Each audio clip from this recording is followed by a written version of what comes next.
आप सभी को नमस्ते जी। हम सभी जानते हैं कि इस लॉकडाउन के कारण कॉलेज और स्कूल बंद हैं। विशेषकर मैं जो ग्रामीण बच्चे हैं उनके अभिभावकों को कहना चाहूँगा, और यदि वो खुद भी सुनते हैं तो वो भी ध्यान से सुने। हो सकता है ये वीडियो आपके लिए काफ़ी महत्वपूर्ण बन जाए। कॉलेज बंद है, स्कूल बंद है। पहले हम बिजी रहते थे, स्कूल में होमवर्क मिलता था, कॉलेज में कार्य मिलता था, उसको हम करते थे, व्यस्त रहते थे। लेकिन अब हम हो गए खाली, फ्री हो गई, रेस्ट है पूरा। हमारा दिमाग में कुछ न कुछ चलता रहता है। काफ़ियों ने ऑनलाइन भी पढ़ाई की होगी, कर भी रहे हैं, लेकिन जो ग्रामीण क्षेत्र है, वो बच्चे, वो युवा, उनके अभिभावक ज़रा ध्यान दें कि आपका बच्चा कहाँ बैठता है, किन दोस्तों की संगति में बैठता है, और मोबाइल पर वो ऑनलाइन जो कक्षा है वो देख रहा है कि नहीं देख रहा। मोबाइल में नाप शनाप चीज़ें भी हैं जिनकी नोटिफिकेशन आती हैं, ऐड आती हैं, बच्चा क्लिक कर लेता है। युवा भी भटक जाता है, बड़े भी भटक जाते हैं, क्योंकि सभी का मन नियंत्रण में नहीं है, इंद्रियां नियंत्रण में नहीं है। नियंत्रण करने के साधन भी नहीं बताए गए। हम कितना योग करवा रहे हैं, कितनी एक्सरसाइज करवा रहे हैं, कितना बच्चे का ध्यान करवा रहे हैं, जिससे कि बच्चे की इंद्रियां, युवा की इंद्रियां उसके नियंत्रण में रहें, वो भटक ना पाएँ। यह जो खाली समय इनको मिलता है, वो शरीर, वो बुद्धि, वो मन बिजी ही रहता है, उसको कुछ न कुछ चाहिए। यदि उसकी शिक्षा सही है तो सीधी सी बात है, वो अच्छा कार्य करेगा, जो संसाधन उसके पास है उसका सदुपयोग करेगा। लेकिन जब उसको मार्गदर्शन नहीं मिलता, शिक्षा नहीं मिलती, तो वो भटक जाता है। वो उन्हीं संसाधनों का दुरुपयोग करता है, जैसे मोबाइल में नाप शनाप चीज़ें देखना।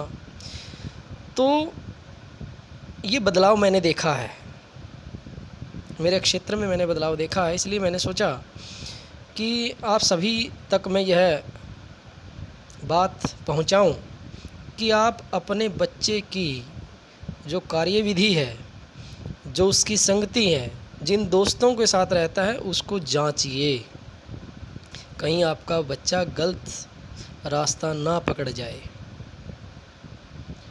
उसकी आदतें देखिए, उसका व्यवहार देखिए कि उसके व्यवहार में बदलाव हो गया क्या। उसको लाइन पर, यदि रास्ता भटक गया तो उसको लाइन पर, रास्ते पर लाने का प्रयास करिए, क्योंकि हम चाहते हैं कि हमारी संतान हमें सुख दे। लेकिन वही संतान यदि गलत रास्ता पकड़ लेती है तो उसी संतान की वजह से हमें बहुत दुख भोगना पड़ता है।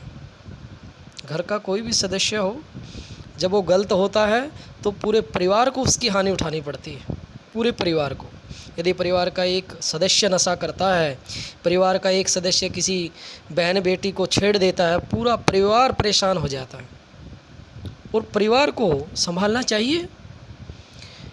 परिवार के माता पिता, दादा दादी, उनको देखना चाहिए कि मेरा बच्चा बिगड़ ना जाए। कई बार मोह होता है, एक ही लड़का है, इसको कुछ कहेंगे तो कुछ कर ना ले, फिर यदि वो बिगड़ गया, फिर उसने कोई गलत रास्ता ध्या लिया, फिर क्या करोगे? एक ही है, ना धमकाओ जी। यदि आपने अपने बच्चे की गलती पर उसको नहीं डांटा, उसको सज़ा नहीं दी, तो आप ही उसके सबसे बड़े दुश्मन हो जी। जो माता पिता, जो गुरु, जो बड़े बच्चे को, संतान को उसकी गलती पर सज़ा नहीं देते, वो और ज़्यादा बिगड़ते हैं, और उसकी सज़ा पूरे परिवार और पूरे वंश को उठानी पड़ती है। इसलिए अभिभावकों से और बच्चों से, युवाओं से, यह उम्र, यह जो सब में आया है, आप में नहीं, सब में, इस जोश को व्यवस्थित करना है। इस जोश को यदि आप व्यवस्थित कर ले गए तो आपकी तरक्की निश्चित है। और यदि इस जोश को आपने बिखेर दिया,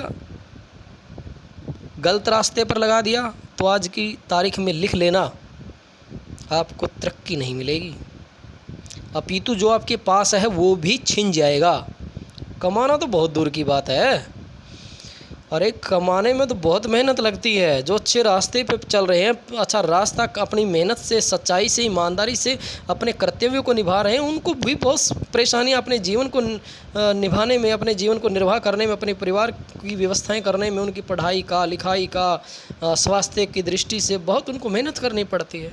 और आप गलत रास्ते पर रास्ता पकड़ लिया तो आप सोचते हो कि आपको बहुत सारी चीज़ें मिल जाएगी। नहीं, जो आपके पास है वो भी जा बैठेगा। फिर आप शायद सोचते होंगे कि हाँ फलाना व्यक्ति तो 2 नंबर का है, वो शराब बेच रहा है, वो सट्टेबाजी कर रहा है, लेकिन ऐश की ज़िंदगी जी रहा है। केवल पैसा जीवन है। खाना पीना सोना तो पशु भी करते हैं। सच्चा आदमी वो है जिसकी इज्जत, जो नैतिक है, जो चरित्रवान है, जो समाज में गलत कार्य नहीं करता। और हाँ, उनके मैं बता दूं, जो गलत कार्य करते हैं उनके पास पैसे ज़रूर होंगे, लोग उनके सामने ठीक है उनके हैं, पीठ पीछे ये कहते हैं पैसा तो है बट 2 नंबर का, पैसा तो है बट 2 नंबर का। ऐसा पैसे कमाया हमने,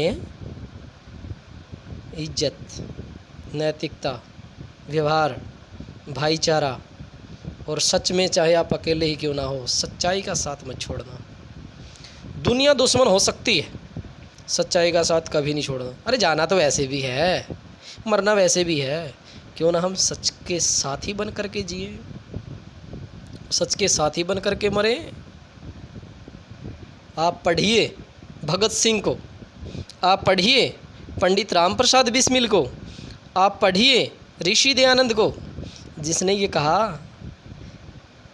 कि मेरी उंगलियों की चाहे बोटी बोटी, मेरे शरीर की चाहे छोटे छोटी टुकड़ियां कर दो,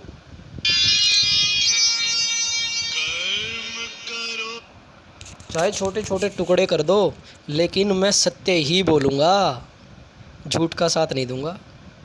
भगत सिंह, राम प्रसाद बिस्मिल, जिसने समझौता नहीं किया कि अन्याय के खिलाफ लड़ेंगे, झूठ के खिलाफ लड़ेंगे, भ्रष्टाचार के खिलाफ लड़ेंगे, आप उनको पढ़िए छुट्टियों में। लॉकडाउन है तो उसका सदुपयोग करिए, बुरी संगति से बच के रहिए, और ये दिन याद रखिए, ये जीवन, ये जवानी बार बार नहीं आनी, और ये मेहनत जो अभी आप कर सकते हो वो बुढ़ापे में जाके नहीं हो सकती, फिर पछताओगे। इसलिए युवा साथियों, आप हमारे अपने हैं, दुश्मन नहीं हैं। गलती सलती हो जाया करती है, उसको स्वीकार करिए, अच्छा रास्ता पकड़िए, तरक्की मिलेगी, बहुत खुशी मिलेगी। लेकिन गलत रास्ता पकड़ा, अपमान ही होगा। आप सभी से निवेदन है, अभिभावकों से भी, इस वीडियो को यदि आप शेयर कर सकते हो शेयर करें, और बुरी संगति से बच कर के रहिए, अच्छाई पर चलिए, सदुपयोग करिए, व्यवस्थित बनिए, सत्य का पालन करने वाला बने। शांति, ओम शांति, ओम परमात्मा, ओम। आप सभी को नमस्ते जी।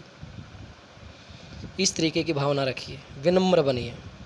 ओम परमपिता परमात्मा का ध्यान यदि आप 10 मिनट 20 मिनट कर सकते हैं ज़रूर करिए। बड़ों को नमस्ते ज़रूर बोलिए।